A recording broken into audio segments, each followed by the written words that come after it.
Everyone, this is Ashley Bernardi with Nardi Media, and I am so excited about a new segment we're doing called Crisis Comms. So much of our lives have changed drastically, exponentially, likely forever, likely for a very long time. And so my colleague Justin and I are interviewing thought leaders to check in and see how they're doing, how they're operating their businesses, how they're adjusting to a new life of working from home. So our guest today is Nancy Halpern. She is founder of Political IQ. Nancy, I'm so happy to have you here today. Thanks for joining me. I'm so happy that you asked me to. Thank you, and hello from New York City. Hello. Well, I know that you are sheltering in place right now. So Nancy, can you tell us just a little bit about yourself and about Political IQ so our listeners and viewers have an opportunity to learn about you? Sure. Well, I have been in the leadership development space for about 20 plus years. And in that time, I've seen too many careers derail and teams suffer because of workplace politics. So my team and I have launched a business about 18 months ago that helps measure the impact of workplace politics on the business and solutions to make sure it doesn't interfere with business success.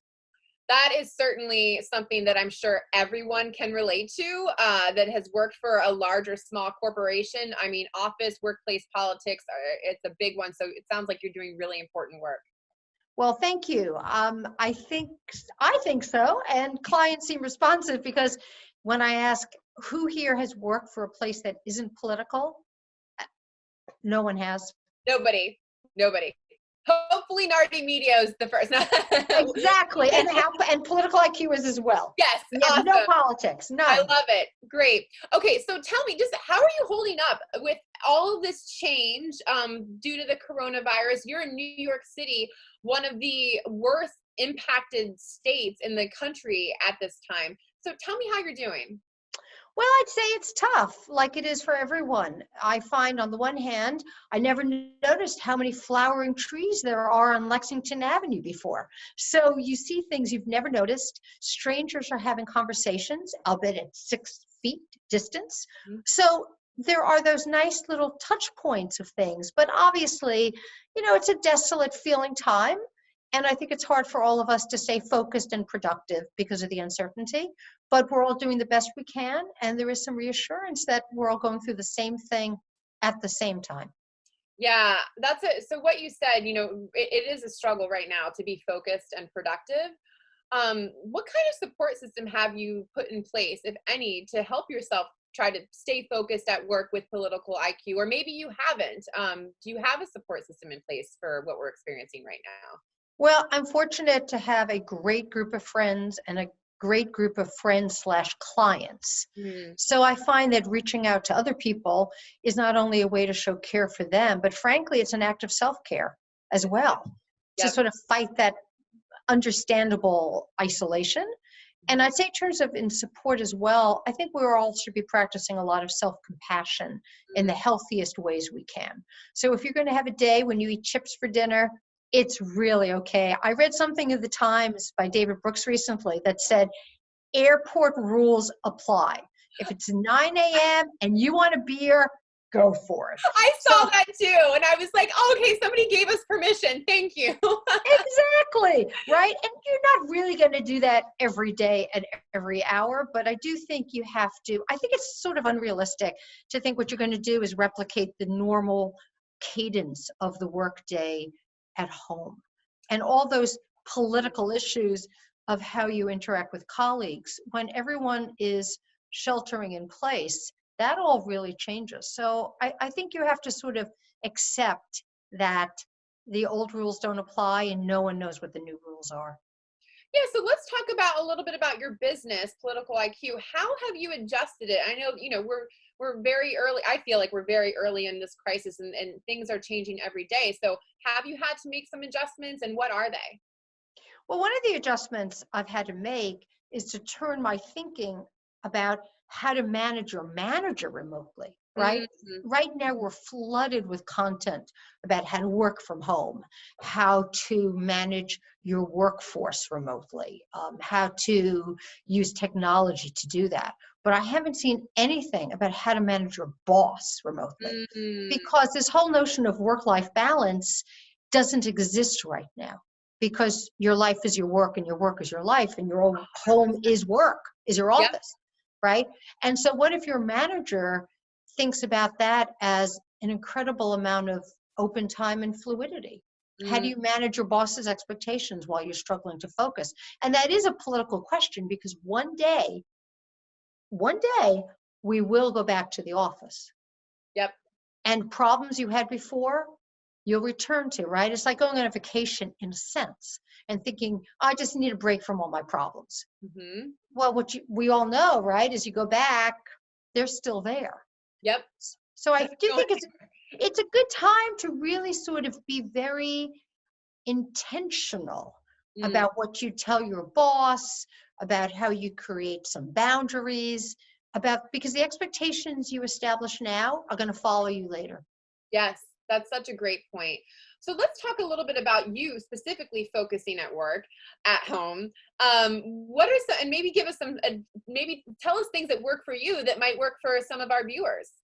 Well, one of the things you and I were talking about before was building a little bit of structure and normalcy into the day, even if that means showering and putting on something nice to wear. I have found, oddly, it's a great motivation to exercise. I'm not a morning person at all, but now I'm doing 15 to 20 minutes of exercises in the morning, like things I usually don't do, like push-ups, because I know my son was like, he's like, you're doing push-ups, but I find that it increases a little blood flow. I make a general plan for my day, and I may flip it around, but I'm also, again, very self-forgiving. But I need structure. I've also taken advantage of all the online group opportunities I can.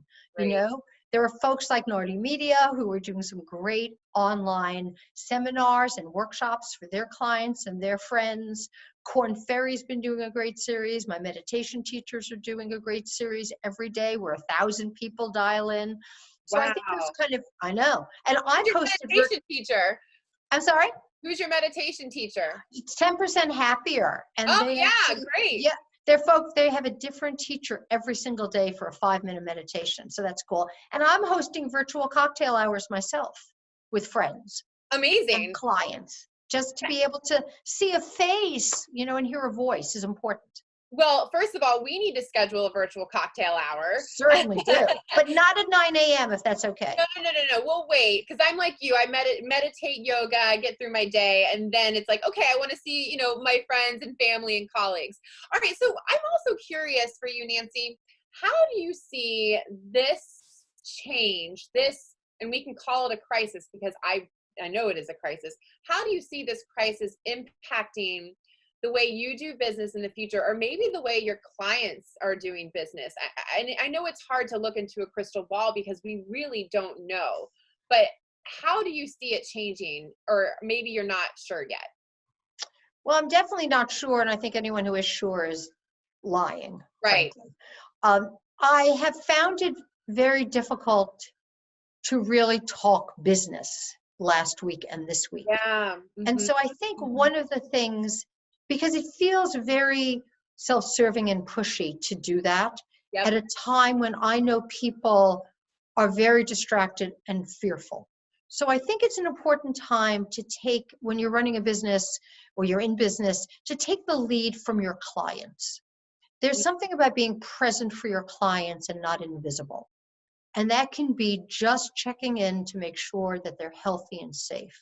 My hope, perhaps prediction, is next week or the week after, people's minds will get tired. They can't hold in all this fear and anxiety forever. And they are going to turn back to wanting to feel productive and feel a sense of accomplishment. And when they do, you will have been there.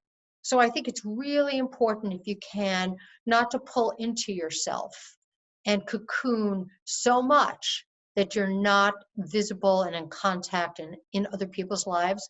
But I wouldn't push anything. I think you have to give people a little time to come back to themselves. I think that is such great advice. And I've been feeling the same way, that in the past 2 weeks, it's been really hard. I haven't wanted to talk business. It just feels yucky to do.